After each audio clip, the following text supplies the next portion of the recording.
plusieurs sujets et questions à poser à notre invité aujourd'hui, l'historien et démographe Emmanuel Todd, auteur de L'empirisme, dialogue sur l'épistémologie des sciences sociales, un éloge paru au CNRS édition où il revient sur cette méthode qu'il a suivie et qu'il porte encore aujourd'hui. Contributeur par ailleurs de Par ici la sortie, une toute nouvelle revue éditée par Le Seuil dont le numéro 1 vient de sortir et qui réunit tous les auteurs maison de Didier Fassin à Geneviève Fraisse, de Bruno Cabane à Justine Lacroix. Le souverainisme, grand gagnant de la crise. Par où regarder pour trouver la sortie? On va en parler avec vous, Emmanuel Todd, bonjour. Bonjour. Depuis 3 mois, le monde entier a basculé dans la crise sanitaire, d'abord économique ensuite. La première est en sursis, la seconde ne fait que commencer. Un état de crise dont on ne voit pas l'issue et dont on ne mesure pas les effets sur les sociétés qui l'a frappé, rappelle l'éditeur Hugues Jalon en introduction de cette revue qui vous réunit tous pour entendre un peu vos diagnostics, vos analyses aussi du moment que nous sommes en train de vivre. Et pour vous, Emmanuel Todd, où regarder pour trouver la sortie? Moi, je vais, comme tout le monde, radoter, puisque ce qui est caractéristique et ce qui était prévu dans cette sortie de crise, c'est que les gens vont en sortir avec simplement un renforcement de leur préconception. J'avais observé j'en parle dans l'article de mon expérience de l'épidémie de sida, en fait, qui avait été un bouleversement beaucoup plus violent que cette épidémie. Ça avait tué 40 000 morts en 10 ans en France, des gens jeunes, etc.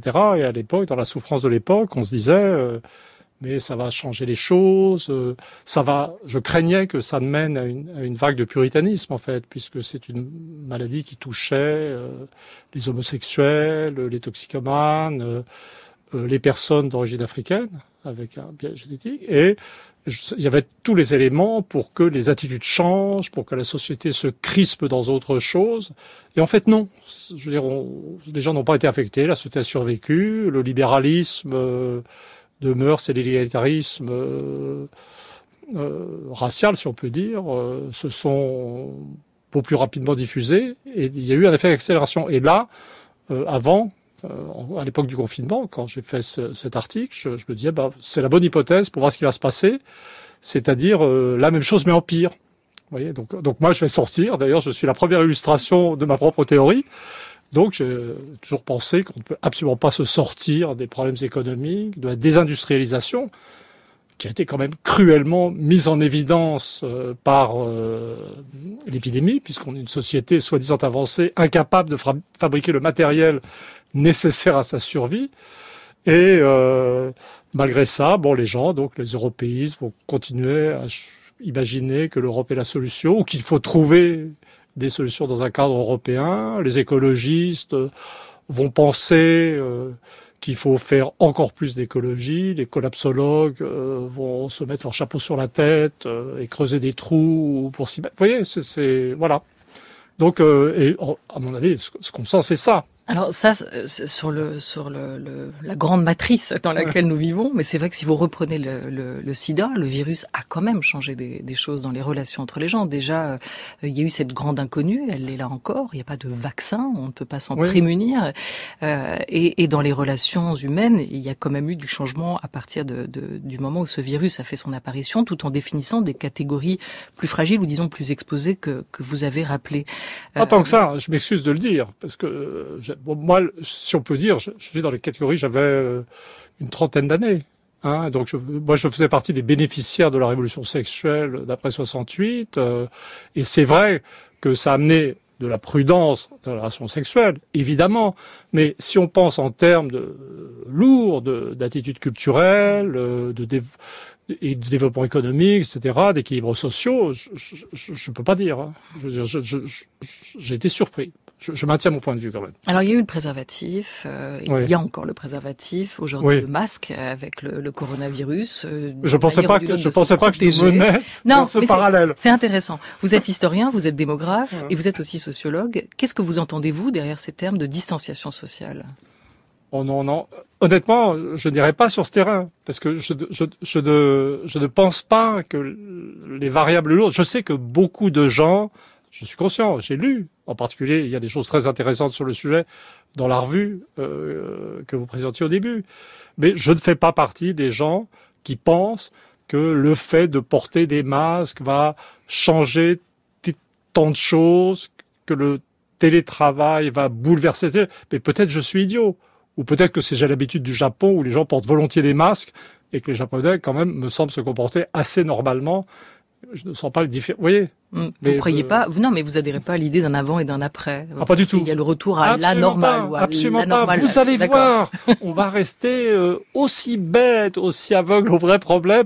Ne vous faites aucun souci. Alors, le titre de cette contribution dans cette nouvelle revue, Par ici la sortie, que vous avez choisi peut-être avec votre éditeur, c'est une pas si étrange défaite de nos élites. Qu'appelez-vous cette pas si étrange défaite? Elle est pas si étrange parce que quand on est dans un, je dirais, elle est pas si étrange dans le sens où elle était attendue. C'est-à-dire, alors, je vais donc vous resservir ma vision des choses. Je veux dire, ça fait des décennies que je dis que la globalisation produit une sorte de désarmement industriel, que la démocratie, c'est un système de décision qui ne peut être que national, que l'Europe ajoute à la paralysie, je dirais, du processus de décision économique. Et bien entendu, comment dire, on vit dans un monde, le fonctionnement des élites françaises, c'est un fonctionnement de déni, de surréel, d'annonce. Être élu en France, c'est passer à la télé, être meilleur à la télé, puis ensuite on arrive au pouvoir, mettons à l'Élysée, pour prendre un exemple simple, et on ne peut rien faire, puisque la France n'a pas de capacité de création monétaire, les règlements commerciaux européens empêchent toute action de protection d'industrie nationale, et on se retrouve au final, puisque l'économie allemande est beaucoup plus forte que la nôtre, avec une désindustrialisation massive, avec un taux de chômage de 10%, je dirais, et on ne peut rien faire. Et évidemment, d'habitude, on peut mentir. L'un des thèmes de mon papier, c'est qu'en France, j'ai repris la formule que j'avais apprise à Sciences Po, gouverner, c'est choisir, de Mendes France. Et maintenant, je dis en France, gouverner, c'est mentir. Vous pouvez mentir. Donc en fait, gouverner, c'est mentir. Et donc on ment sur les bénéfices de l'euro, on ment sur le bien-être que va nous apporter la globalisation, sur la nécessité de l'ouverture des frontières, on ment sur le sujet de l'immigration aussi. Et c'est difficile pour les gens de mesurer, de comprendre. Vous voyez ? Mais là, alors là, oui, quand même quelque chose de formidable s'est passé dans cette épidémie, je vous l'accorde. Là, je vous rends un point. On a vu le mensonge en direct. Parce que sur la complexité de l'économie française, les mécanismes monétaires que personne ne comprend, même pas les gens qui ont fait la monnaie unique, on peut mentir. On peut croire qu'on est devant une copie de l'ENA, puis on met bout à bout des concepts qui s'enfilent, qui sont contradictoires, souveraineté européenne, souveraineté nationale, vous voyez. Mais le virus, quand il n'y a pas de masque parce qu'on n'a plus d'industrie, vous voyez, on est pris en flagrant délit de mensonge. Donc on avait Jérôme Salomon, dans ma famille on l'appelait Pinocchio, parce qu'il apparaissait tous les soirs avec un nouveau mensonge, et j'étais très surpris que son nez ne s'allonge pas. Vous voyez ? Il y a un personnage comme ça dans Y a-t-il un pilote dans l'avion, en fait, dont le nez s'allonge chaque fois qu'il vient dire au passagers. Vous avez revu vos classiques pendant le confinement, en fait. Non, non, mais c'est mon stock. Je veux dire, chacun ses références. Hein. Donc, et donc ils étaient là, on n'a pas de masque, respirateurs, une espèce de show incroyable de gens qu'on transporte à travers la France, sans même se poser la question si ce serait pas plus raisonnable de transférer les machines vers le Grand Est. Vous voyez. Mais les Français ont été enfermés chez eux dans une sorte de totalitarisme ridicule, parce qu'ils savaient en fait. Donc tous les soirs, le lot de mensonges. Ah non, on n'a pas les résultats des EHPAD. On ne sait pas très bien quel pourcentage de vieux des EHPAD meurent. 10%. Ah non, retoqué. 30% quand ils passent en réanimation. Vous voyez. Donc il y a eu, on a eu la réalité sur ce que c'est que gouverner en France. Et ce que j'aimerais faire passer comme idée, si c'est possible, c'est que les gens doivent comprendre que quand ils parlent de l'euro, quand ils parlent du contrôle des frontières, je parle sur le plan commercial, etc., nos gouvernants sont à peu près autant en position de mensonge systémique que quand ils nous parlaient à la télévision de l'état de l'épidémie, de nos masques, etc. Vous auriez voulu, ou vous attendiez peut-être, sans trop y croire, un instant de vérité, visiblement que vous n'avez pas trouvé dans ces moments-là. Je veux dire, Oui. Non, mais est-ce que vous êtes persuadé que cette épidémie, elle était prévisible et que, du coup, ils auraient pu savoir ou ils auraient pu réagir en connaissance de cause? Oui, non mais je veux dire, par définition, les épidémies sont prévisibles. Si vous avez un personnel compétent dans les hautes sphères de l'État, c'est-à-dire des gens, pas de l'ENA en fait, les épidémies, dans l'histoire humaine, on doit toujours penser que c'est possible. Les virus ont une histoire. Les virus, je dirais, ont leur vie et leur histoire parallèle à celle de l'homme, comme de toutes les autres espèces vivantes. Et donc on a eu quelques années avant une autre variété d'une maladie pulmonaire. Il y avait eu le sida. Si vous voulez, quand on gouverne, et ça c'est vrai pour l'avenir, on doit partir du principe qu'il y aura des épidémies. Vous voyez, alors là, par contre, je ne tomberai pas dans le panneau de dire des choses du genre c'est la faute au réchauffement climatique, c'est la faute de la globalisation. Je veux dire, la grande peste de Marseille de 1720, c'était pas la globalisation. Vous voyez, on aurait pu dire que la grande peste de 1348, c'était un genre d'interconnexion de globalisation avec la Chine à nouveau. Mais bien sûr, on en aura d'autres. Donc la question qu'il faudrait poser maintenant, c'est qu'on nous tienne au courant de la construction des usines qui vont assurer notre sécurité sanitaire dans les 100 ans qui viennent. Donc c'est pas la faute de la mondialisation ou de la globalisation, mais vous faites quand même un constat dans cette contribution que beaucoup partagent avec vous. Le coronavirus signe la mort intellectuelle de la globalisation. Ça veut dire quoi? Ça veut dire aussi qu'il autorise d'une certaine manière le retour de l'idée de nation, qui a une réhabilitation intellectuelle du souverainisme, du protectionnisme qui va se faire aussi aujourd'hui. Bon. Je crois que quelque part, l'idée nationale a reconquis le terrain perdu. Mais ce qui est frappant, enfin moi ça fait, je fais décidément de plus en plus un numéro de retraité, mais l'idée que j'ai écrit très tôt, des années 90, l'idée qu'un retour à l'idée nation était nécessaire, et donc c'était gagné. Bien évidemment, cette épidémie qui a montré un gouvernement français et beaucoup d'autres gouvernements européens hors d'état d'agir. Le problème de la globalisation et de l'Europe, qui en est une composante, c'est que ça met les États nationaux, qui sont les seuls capables d'agir, hors d'état d'agir. Mais le problème, c'est... Et donc, je pense que les gens comprennent ça. Mais le problème, c'est que l'idée de nation, c'est un sentiment collectif. Ça demande un certain type de croyance collective, analogue et semblable un peu à une croyance religieuse, en fait, qui englobe tous les individus dans une même foi, d'une certaine manière. Et le problème, pour les pays avancés, ça n'est pas d'arriver à la conclusion logique que seule la nation peut agir. Ça, je pense qu'on en est très près. C'est d'avoir chez les citoyens de l'ensemble d'un pays, et pas seulement dans les classes dirigeantes, je veux dire, c'est pas le discours de diabolisation des élites n'est absolument pas suffisant, d'avoir un substrat de sentiments collectifs qui permettent de mettre les choses en pratique.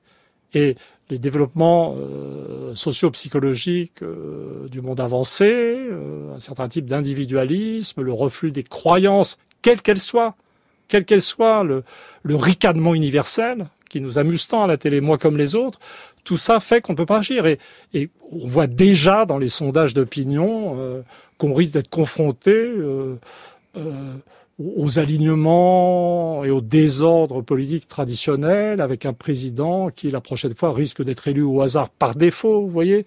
Donc il y a une sorte de blocage psychologique et social de la société qui n'est pas au niveau des idées, qui est plus profond en fait. C'est là-dessus que je travaille en tant qu'anthropologue. Qu'est-ce qui fait qu'on est incapable de croire ensemble avec un but commun, même si en gros on est d'accord sur ce qu'il faut faire.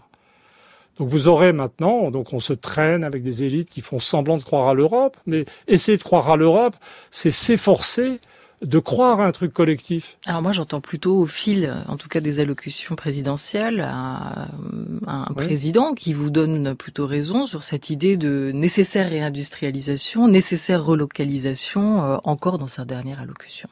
Le moment que nous traversons, et qui vient après de nombreuses crises depuis 15 ans, nous impose d'ouvrir une nouvelle étape afin de retrouver pleinement la maîtrise de nos vies, de notre destin en France et en Europe. Ce sera la priorité des 2 années à venir que je veux utile pour la nation. C'est aussi le cap de la décennie que nous avons devant nous. Retrouver notre indépendance pour vivre heureux et vivre mieux. 2 décennies n'y suffiront pas, Emmanuel Todd? Non, c'est pas ça. Il nous parle d'indépendance. Les conditions de l'indépendance, c'est la sortie de l'Union européenne. C'est la sortie de l'euro. Est-ce qu'il nous a parlé, dans les 2 ans, il peut le faire, de liquidation des règlements commerciaux européens et de sortie de l'euro. Donc c'est du vent. Vous voyez, c'est des mots. En fait, il ne sait pas de quoi il parle, ce garçon. C'est tout. La France au bord de la guerre civile, c'était aussi, et déjà votre théorie au parti pris de votre dernier essai, les luttes des classes en France au XXIe siècle, paru au Seuil, où vous régliez encore ses comptes à la monnaie unique, échec économique, mais victoire politique, elle est là pour l'instant, cette monnaie unique, ouais. Et il sera compliqué d'en sortir. On payerait d'ailleurs aujourd'hui aussi le prix de cet échec, avec une pandémie qui nous rappelle la primauté de l'appareil industriel sur la monnaie.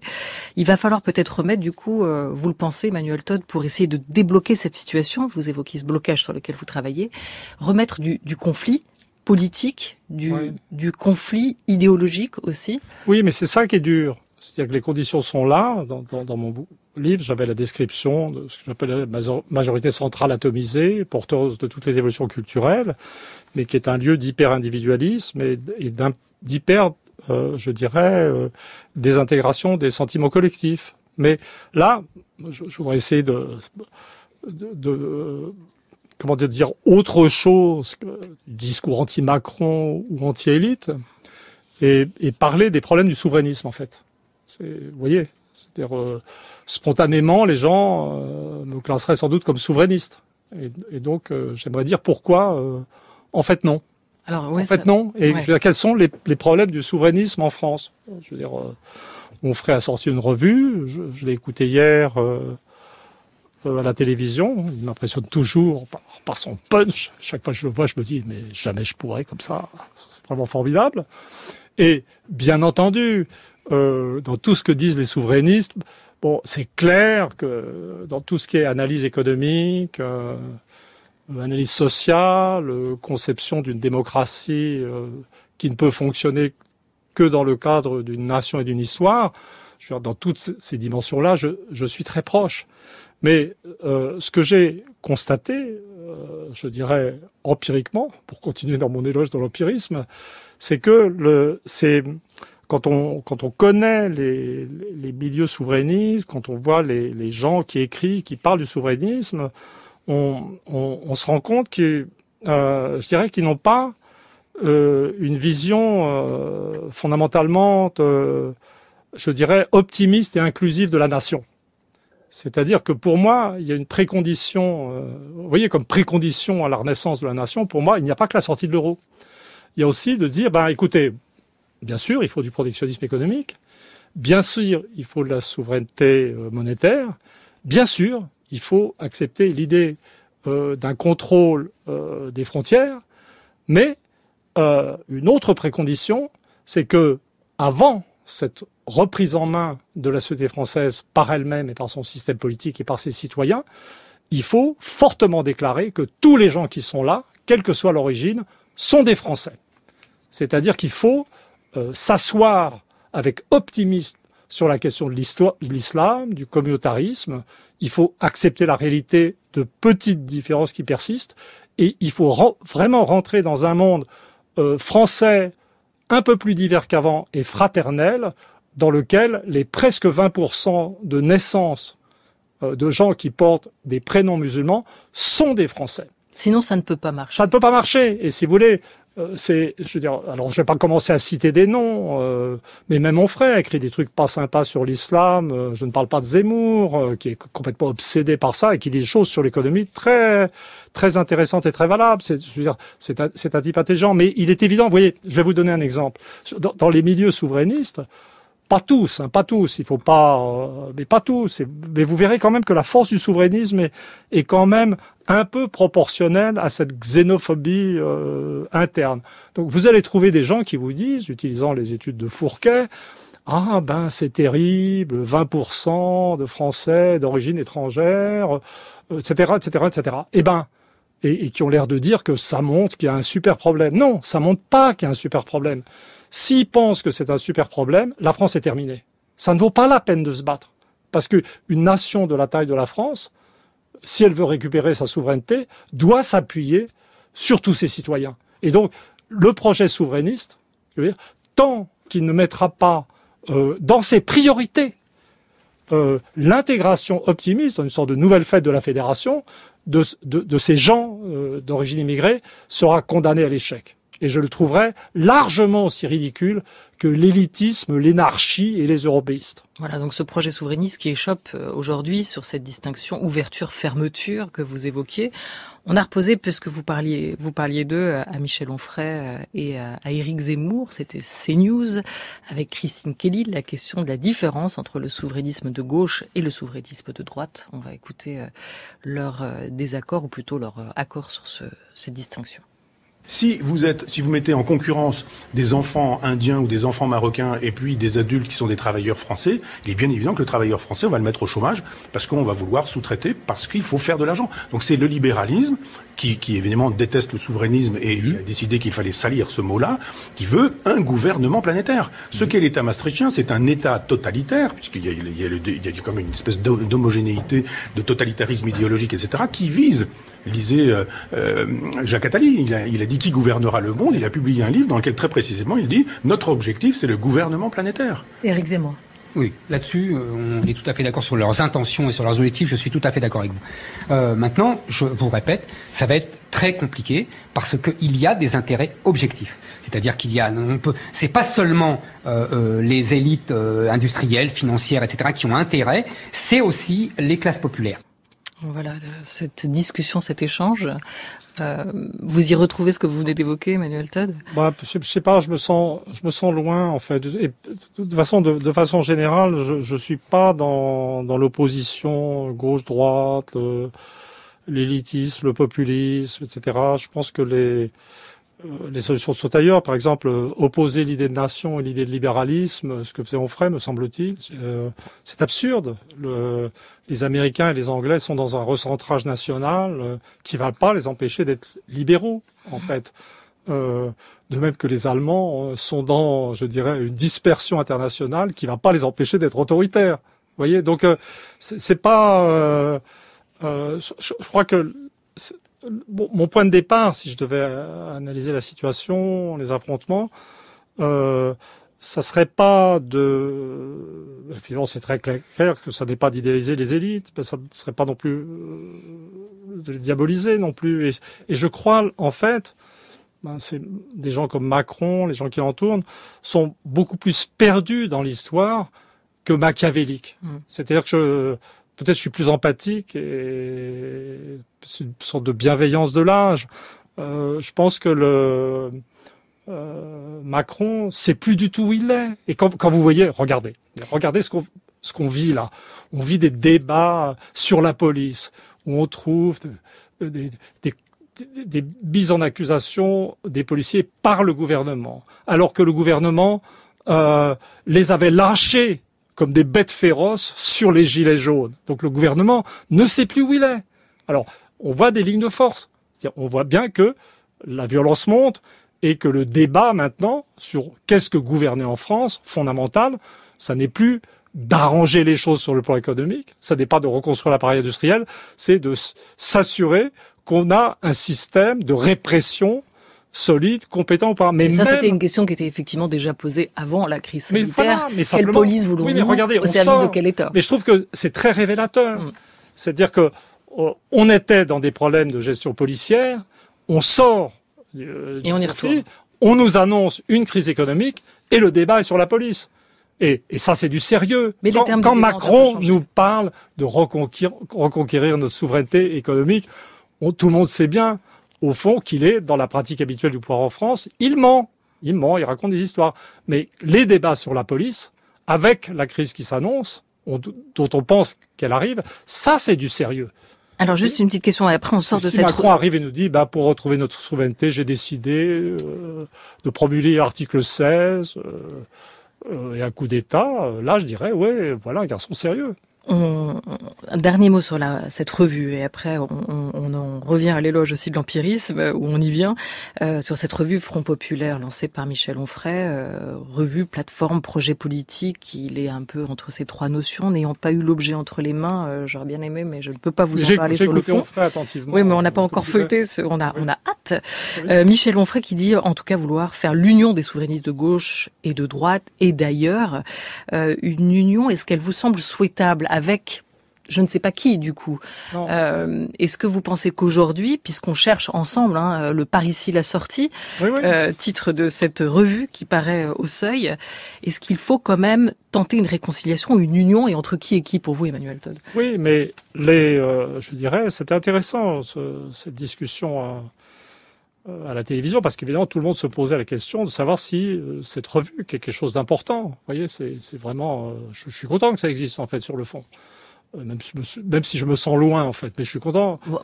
Clairement dit, Michel Onfray vous appelle demain, vous propose de participer au prochain numéro. Jamais, je ne supporte pas ce qu'il dit sur l'islam. J'aime pas la façon dont il a écrit sur la judéité de Karl Marx. Vous voyez, absolument. Donc vous dites absolument jamais. Alors après, qu'est-ce qui est intéressant du coup? Les gens se posaient la question d'un débouché politique, parce que évidemment, on a des gouvernants qui prétendent toujours gouverner, mais qui sont responsables quand même. Si on avait eu un taux de mortalité de type allemand pendant la crise du Covid, on aurait eu 20 000 morts de moins. Donc à la louche, on peut dire, les types qui nous gouvernent nous ont permis 20 000 morts de trop. Ils devraient être partis. Vous voyez, je veux dire, là pour le coup, je ferais volontiers du dégagisme. C'est pas du tout mon tempérament. Je suis pas du tout mélanchoniste de tempérament. Mais là, quand même, et ils sont toujours là. Ils sont toujours au pouvoir. Donc on se dit, on sait très bien que Marine Le Pen est incapable de gouverner.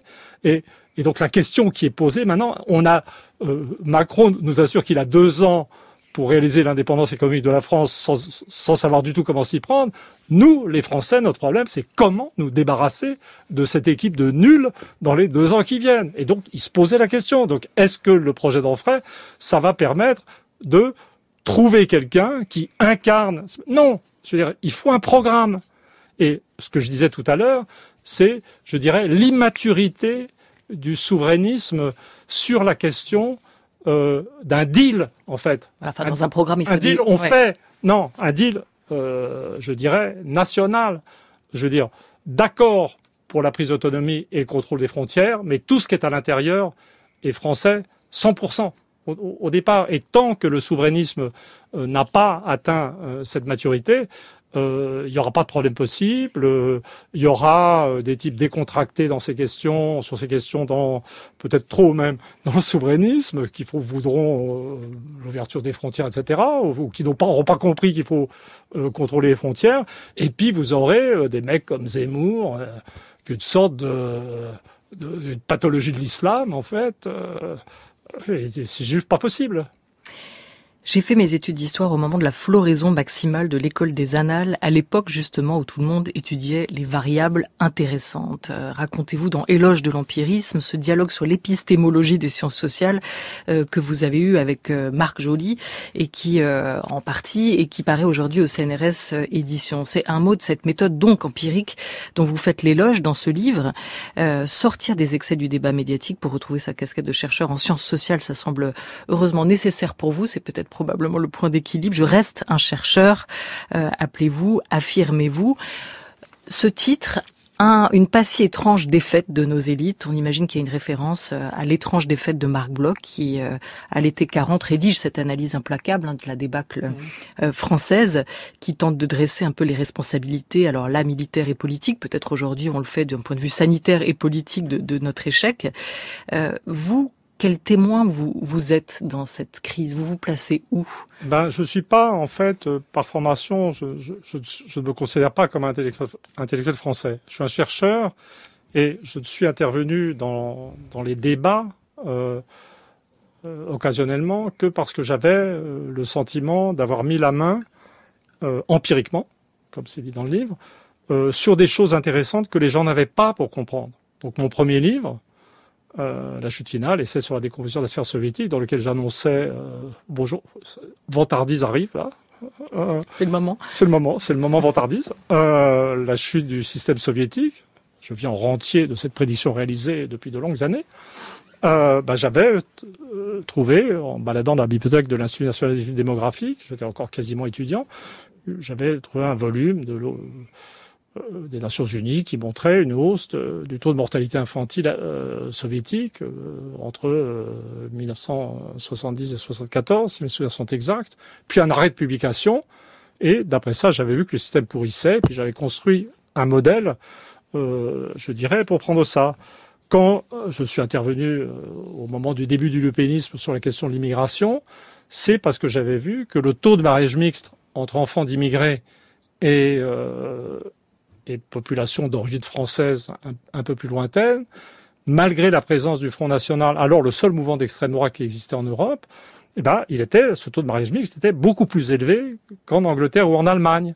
Et ça me permettait d'interpréter le vote Front National comme l'expression d'une sorte d'universalisme frustré par une différence culturelle supplémentaire, plutôt que comme un phénomène, je dirais, véritablement raciste. Donc ça a toujours été comme ça. Et j'ai fait un livre sur les États-Unis dans lequel j'annonçais leur déclin, ça c'est pas mal vérifié. C'est pareil, je regardais le taux de mortalité infantile, etc. Mais ça peut se retourner. L'empirisme, par exemple, je serais capable j'accepte tout à fait la constatation que on sent dans les indicateurs statistiques des freinages à l'intégration des immigrés. Alors ensuite, je les interpréterai par le blocage généralisé de la société française, pas par une volonté de résister culturellement. Mais donc, je suis toujours intervenu, je dirais, ou même le plus idéologique et passionnel, et qui m'a valu le plus d'embêtement de mes livres, qui est Charlie. J'avais écrit ce livre parce que, en voyant la carte des manifestations dans l'IB, j'avais tout de suite reconnu la carte du catholicisme traditionnel en France. Donc, la méthode, ce que je fais, c'est j'entre dans un débat, en principe, quand j'ai le sentiment d'avoir quelque chose à dire. Et si j'ai le sentiment que ça peut servir à quelque chose. Vous voyez ? Je suis pas un intellectuel généraliste qui dit le beau, le vrai. Et aujourd'hui, vous avez encore le sentiment que ça peut servir à quelque chose, non. Cette parole, ou non. Comme vous le dites non. depuis une demi-heure, non, en fait, non. Vous sentez être un retraité de ça? Non, vraiment. En fait, là, vraiment, je pense qu'on doit... vous savez, c'est terrible de vieillir en étant démographe. Une idée de ce que peut être sa propre espérance de vie, mais et historien avec une idée du rythme de changement des sociétés. Mais c'est clair, j'ai pas le sentiment que j'ai beaucoup de choses à apporter, et ce que je pouvais dire d'utile est toujours utilisable. Mes livres sont là, mes analyses sur l'Europe, sur la diversité de l'Europe, sur son impossibilité, dans l'illusion économique. Il y a ce qu'il faut, je pense, pour comprendre la mécanique économique qui nous broie. Mais là, j'ai passé mon confinement, m'a bien fait disjoncter. Je suis revenu à l'étude intensive du néolithique, qui est passionnant. Vraiment passionnant, la première montée des inégalités, le néolithique, ensuite l'âge du bronze, les crises cannibales de l'histoire européenne, très instructive. Et voilà. Et ce sera peut-être le sujet. Et c'est un retour terminal à cet empirisme, mais je voudrais dont vous faites l'éloge. Et qui donne de bons résultats prédictifs, contrairement à l'historiographie actuelle en France. Éloge de l'empirisme vient de paraître au CNRS édition. Emmanuel Todd, une pas si étrange défaite de nos élites. Vous êtes l'un des contributeurs, nombreux contributeurs de cette nouvelle revue que l'on salue au Seuil, le numéro de juin, par ici la sortie, et le numéro 1. Merci beaucoup à vous. Merci à vous. Merci à Anna Olweg à la réalisation, Jacques Hubert à la technique, à la programmation, c'était Bruno Barada, Oriane Delacroix et Henri Leblanc à la préparation de cette émission, Laura Dutèche-Pérez avec Philomène Villard et Marceau Vassy. Un très bel après-midi à tous.